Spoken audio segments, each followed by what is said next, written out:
From weathered back roads to the blazing edge of faith, this is where grit meets grace. Welcome to the place where truth ain't tame and stories burn brighter than the flame. This is the Gunpowder, Propane and Jesus podcast. Real talk, real calling, no polish, just purpose. Let's light it up. Whoa, that intro. Can we talk about that intro? John, we talk about it every week.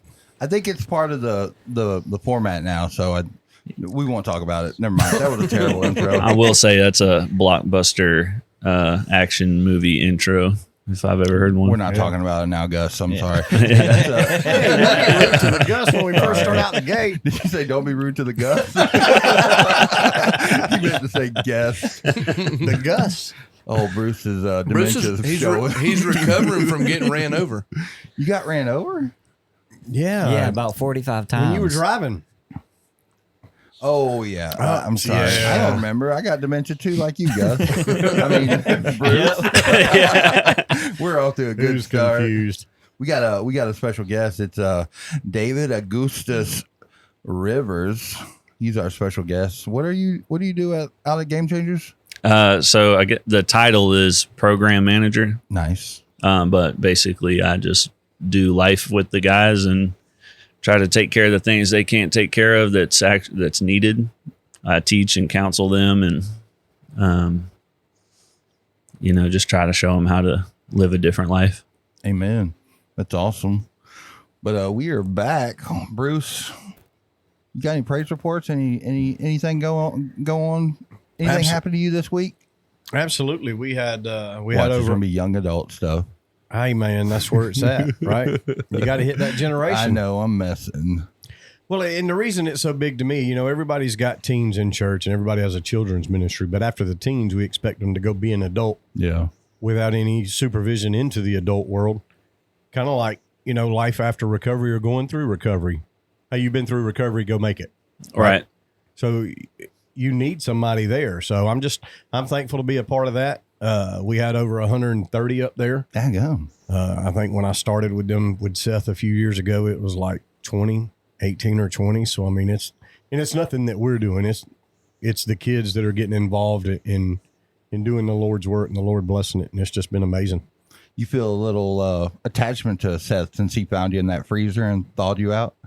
Well, no, it was actually at a cookout when CT introduced us. Oh, okay. So I thought you fell into the freezer back in the 40s. And I worry about some of your dreams sometimes. Why I'm always in them. Man. You haunt me. That's why. That was a great praise report. What about you, Aaron Clark? Well, I made it another week. Is that your praise report? That's it? Yeah.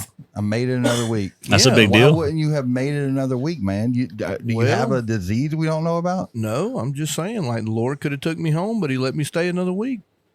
Yeah. I'm just thankful that I'm alive. Oh. That's a praise report. Yeah, okay.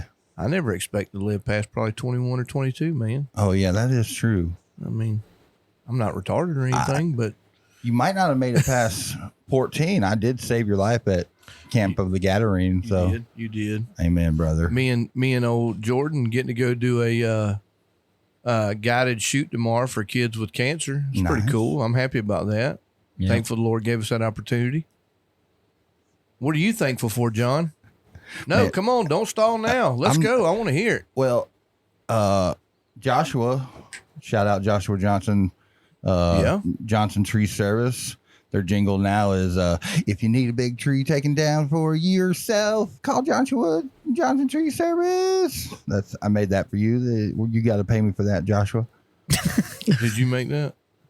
It was terrible. Sorry. That was terrible. Well, you should have to pay them. Yeah, that's what I was thinking. To their name. Shut up. Joshua, if you're listening, John owes you a check. They just lost a refund plus. I'll never call them again. Joshua was in a sweet gum about 50 feet up, and he was cutting this 85-foot sweet gum in half or chopping it down, and his saw blade got caught in the piece he was cutting down, and that joker dropped, and he'd be dead right now if his little what's the little clip, the little clippy clip that does the carabiner didn't snap. So I was like, dude, that's you got some guardian angels over you, because he'd be dead right now. So that's a praise, man. He didn't mention it this morning, but I'm glad he's still here. Yeah. That's nuts. Jordan? I wasn't done. Pray for my daughter, man. We wasn't taking prayer requests. We were doing praise reports. Well, it's a praise report and a prayer request. Pray for my daughter. She found out this past weekend that her fiance was cheating on her. Oh. And I'm kind of glad, because he was a douchebag, guys. He was a little crackhead. Like, I mean, I don't mean that like he probably does snort crack, but you got something against crackheads? But I don't know. It's kind of been a blessing, because he was a bad influence. Got her into smoking and drinking and all this stuff. And I mean, for the record, I will say you don't snort crack, but that's not really here nor there, you know. Maybe that's why it doesn't do anything to me. Do you do the weed, brother? Just the gummies. They make me feel frisky. But yeah, it was pray for her. You know, she told her mom some stuff that boy did. So I got a question. Yeah. So as we're doing prayer requests out here, why didn't I say anything? Yeah. I don't know.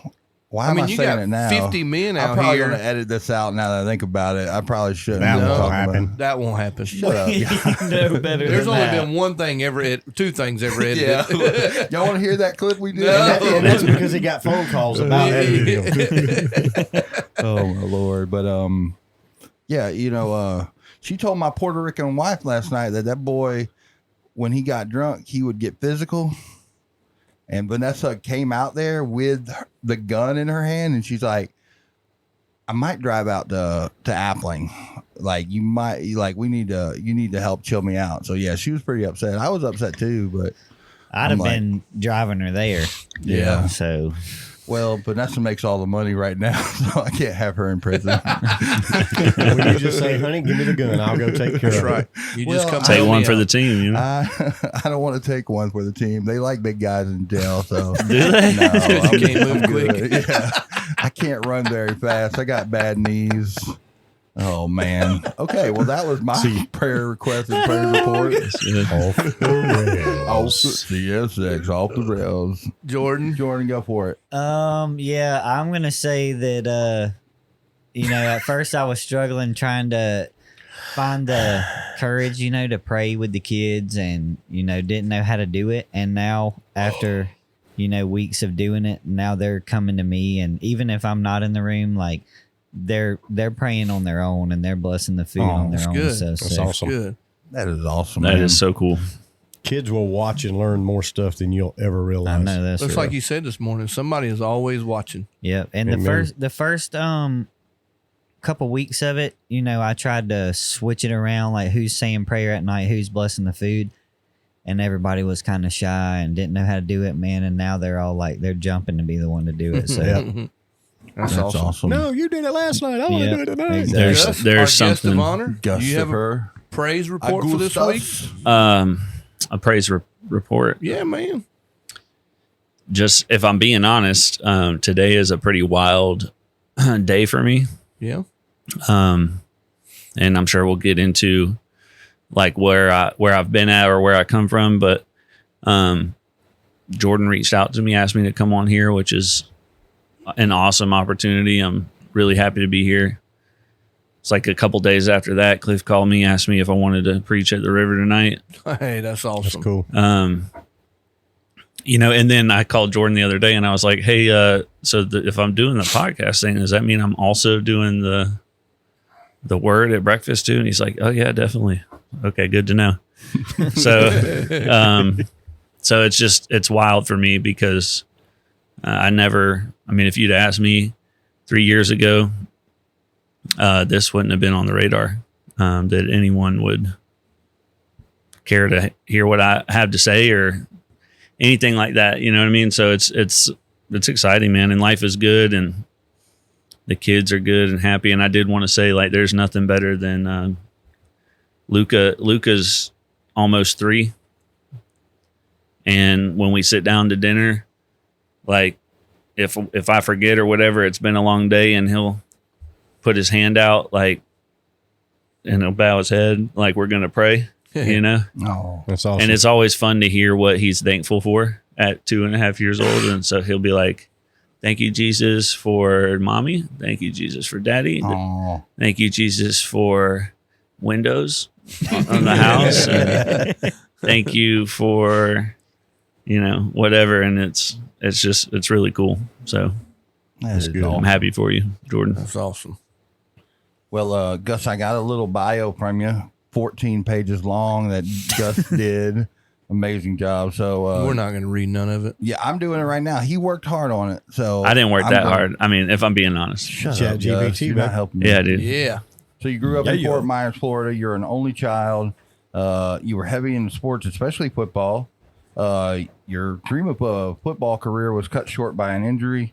You started using and selling drugs at the age of 16 and 17. You went to UCF, but didn't last there, it looks like. And yeah, man, let's get into it. Let's do this, man. Tell us about your upbringing, mom and dad, growing up in Florida. Go for it. And I will lead with I'm an open book. I believe a lot in what God has done in me and is doing with my life. And so I got no shame about the past. Well, that's one thing about today is people need authenticity. We learned that with Seth. So, people crave it. They don't want this fakeness. Yeah. So yeah, man, go for it. Well, y'all hear something and you want to ask, feel free. Okay. You got But yeah, man, so I grew up in South Florida, and I'm an only child. So it's just me, my mom and dad. And I remember going to church every Sunday. We went to a big, like a mega church in Florida. And the pastor had like just the fly suits, and he had like an old Galaxy that was custom built. So he came in shining, and I just remember early on thinking, it just seemed weird to me. And I mean, I'm talking like 8, 9, 10 years old. Like it just seemed crooked or something. And I'm not saying I was right. It was just my perception. So that started some beliefs about church and religion and church people and stuff like that. But nevertheless, I mean, I was there. I was in Awana, youth groups, like whatever, any kind of extracurricular activity. My mom was making sure I was involved. My dad played ball in college. I wanted to be just like him. I played baseball, football, soccer, tried basketball. I'm not very good at basketball, but, yeah, man, like I was just having fun. And when I was about 15, we had some family stuff go down, that was hard on me. I didn't know how to process that, which looked like potentially my parents splitting up. Yeah. And so I didn't realize it at the time, but I took it pretty hard. I mean, I know it hurt then, but the way that I dealt with that, it looked like hanging around people where I felt accepted, and I've learned in this journey that what was really going on with me was I felt inadequate or unable to meet the standard. So the standard in my mind was like varsity all state athlete, 5.0, is it 5.0, 4.0 GPA? I would have went for a 5, He wasn't meeting it. He didn't even know what he was trying to right. do. I mean, just scholar, athlete, and I didn't feel like I could do that. So what I decided to do was choose an environment that I felt like I could succeed in. Yeah. And in South Florida, cocaine is popular. And so I found out quick that nobody likes hanging out with a drug dealer more than people that do drugs. Yeah. Right. So if I had drugs, then I could position myself to be wanted.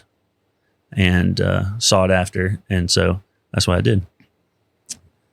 Now, was this before you said you had a football injury that took you out of? Yeah. So my senior year, I was, at that time, man, I was on the field the whole game. I played offense, defense, special teams. And, in your high school, was it a pretty big school? Yeah. Yeah. It's, Fort Myers High. And I can't remember. I think it was, my graduating class had like 1,300 kids in it. Good Lord. My freshman class had like 2,500 kids in it. So it's a big school.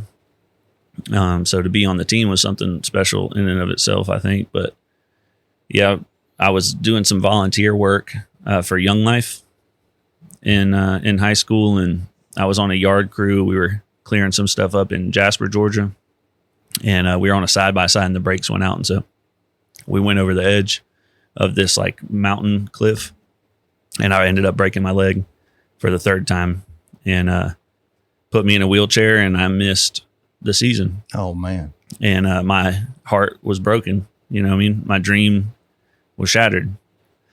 So that plus the previous injuries afforded me like a pantry full of narcotics that I never took them prior, but I figured out around that time that those pills really helped with what I was feeling that I couldn't name. Numb. You know, so I was numbing myself. Yeah, for sure. There you go. So yeah, man, I just partied my senior year and did good in test scores, got into college. I went to UCF, had decided I wanted to be an engineer, architectural engineering. And it wasn't long, man. I ended up selling all my books and bought like a pound of weed or something, and was like, I'm going to do this instead, you know? And so the next 8 years or so was just like a progression of dealing and partying. And then the using part kind of caught up with that and replaced what I was doing as from like a business standpoint. And so that was when things just started kind of falling apart over a period of time. And it was just a struggle and a cycle back and forth of losing everything, building it up again, losing it again, you know, and I'm hard-headed and stubborn and think I'm smarter than everybody else. So it took that much longer for. So I just want to point this out, and I'm not doing it to promote it, but when you say from a business standpoint, I'm doing it to show what you've been through and where you've come from. When you say it as a business standpoint, you're talking about dealing, right? Right. Yeah. Yeah, for sure. Cause that was my mindset. Right. I mean, keep in mind what I was really after, you know, right. The attention, the acceptance, the love, you know, Pride, it wasn't prestige. love, but right. Yeah. Like I'm trying to get these needs met. I want people to see me in a positive light. I want to be the man. Yeah. Like I want to be that guy. So what made you go from dealing to using? At that time, I was just having fun, you know. What I know now is that I was never really taught how to deal with a feeling, what I was feeling. I learned that in my recovery that I can be such a dishonest person. And my dishonesty, certainly in addiction, was blatant, you know. Be like, man, your shirt's black. Like, no, it's not. It's not black. You know, I mean, I would lie to your face and you would know I was lying and I didn't care. But on an emotional level, that dishonesty was a way to protect myself. I mean, it was a weapon that I used to defend against the negative feeling. And so that dishonesty was so ingrained in me. It wasn't that I was choosing to lie about how I felt. I had no ability to see it. Yeah. It's like a part of me protects me from another part of me, if that makes sense. Yeah. Yeah. 100%. And so, yeah, I mean, I'm burying things. I'm refusing to look at things. And the more I bury, the more it takes to numb it. So that is the disease of addiction is progressive, you know? And so what started with pills or snorting a line here or there. I mean, in my using career, if there's a drug you can think of, I promise I was on it. I mean, not just tried it, you know, I mean, I was hooked on it. Right. Any one of them. And, but up until the point of IV use, I mean, as bad as you might think, I mean, it was that bad, you know. I stole from everyone I cared about, lied, I ran from the cops, got chased by the cops, got put in jail multiple times, you know, lost everything. And then still tried again to rebuild it, you know. Because it's what you knew. Yeah. I mean, I got so good at starting over in my own mind. Right. I mean, obviously I wasn't very good at it, but it got to the point, man, where if I even just thought for a second that things were starting to not go my way, like I'd burn it down just so I could begin the process of starting over. Because, I mean, the truth is it's very painful. Yeah. You know, it's very painful. So I want to know, as far as what turned you on to getting into the recovery and how did that work? And something you mentioned this morning when you were giving your message that really intrigued me and I want you to share, is how you and your now wife made a conscious decision that everybody else said that's crazy, but you wanted to do it the right way. To me, that kind of shows the real character of who you are, regardless of what people think.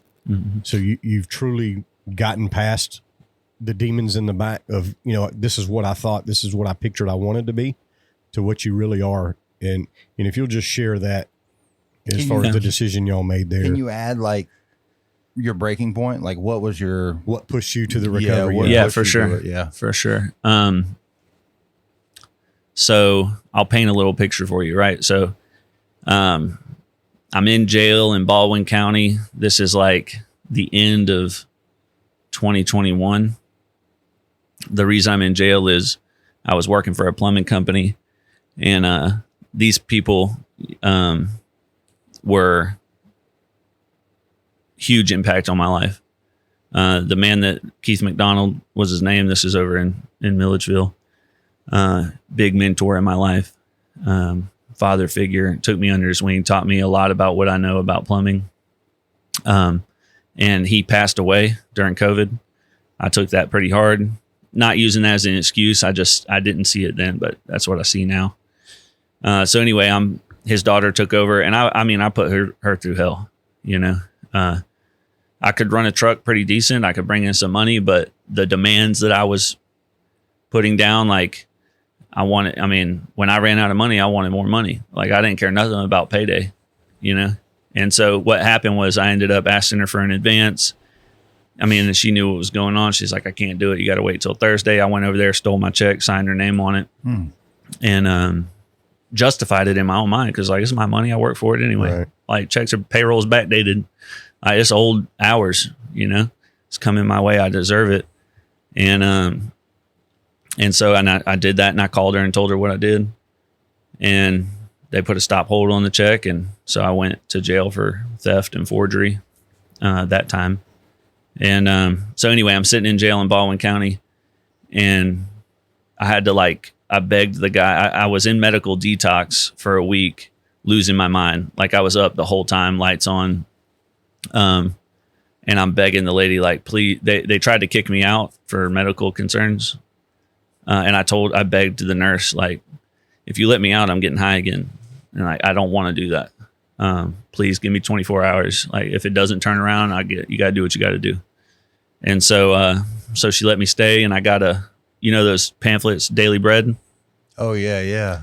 I got a hold of one of those and read it over and over, back to back. And it was that particular one was about Ecclesiastes and about Solomon, basically, like, look, your life without God is meaningless. You can have everything in the world and it means nothing without him. And like, it just occurred to me in that period in jail for the first time in my life, which sounds crazy based on a little bit that I've told you, but maybe the problems that I'm having in my life are because I'm selfish. Yeah. You know, like maybe this self-centeredness is what is creating all of these issues. Simple idea, but it was like profound at that time. And you're how old at this time? I am 32. I'd say 32. How old are you now? 36. You got some city miles on that face. But I mean, you hit the nail on the head. It's selfishness, and that's what's wrong with the world today. Is we all, and I'm included. I think everybody in the room's included. When we want something, we want it then, and we don't care about nobody else. It's what we want. We try as Christians not to be that way, but ultimately we're flesh and bones, and we fall. But that's what stems from most of it now. Most of the problems is the world is teaching us that, hey, it's your truth. It's you. It's not us. Right. We need to be all about Jesus, and then that's when life changes. But I mean, it's what you just said is 99.9% of the problem with the world today is it's all about me. Yeah, absolutely. I mean, selfishness is promoted as Greatly. Just like own your identity and you call the shots, and if it's not serving you, get it out of your life. You know what I mean? It's just like, but I'm not the king. Like, Right. You know what I mean? Like it just, so yeah, man, I mean, this selfishness was shown to me, I believe by God. Right. He let me see it, Yeah. And it's crazy. A daily bread with Ecclesiastes. I think about that divine intervention. Oh, yeah. There's millions of those daily breads. Like my mom used to leave them everywhere, man. And that's nuts, man. Yeah. And there is a point I want to share too, is that, I want you to keep in mind at this point when I'm locked up, wasn't the first time I tried to get sober. Yeah. I started the first time I went to rehab. I was on my 30th birthday, and I went to a faith-based rehab. And in that rehab, I read the Bible cover to cover. I studied constantly. I prayed constantly, and I would love to tell you that I never used again, but obviously, that's not the case, right? And so I'll come back to that point, but I'm in Baldwin County. I get this revelation is what it was, right? I leave. I decide for the first time to go to a meeting. I went to an NA meeting and heard some things that got planted in me that I heard later on when I was really ready, that changed my life. But after that, I was dating Kate at the time, who is now my wife. And I got out of jail and I lived in a hotel, and I did plumbing. It's my trade, right? So I did side jobs, whatever, to make it. She got a job at Publix. And I love Publix. Publix is great. Publix is great. A chicken tender subs off the chain. Yeah. And then White Mountain bread. I don't know what that You is. gotta ask for it. You gotta ask for it. Hey, it's just like you said this morning. If you want something good to eat, you gotta I ask. trust him. Yeah. You did call me. Next time I go to Publix, I'm asking for it. Yeah, say, can I get my sub on White Mountain bread? Yeah, it's gonna change. Listen, I have it on good authority that y'all got some good bread over here.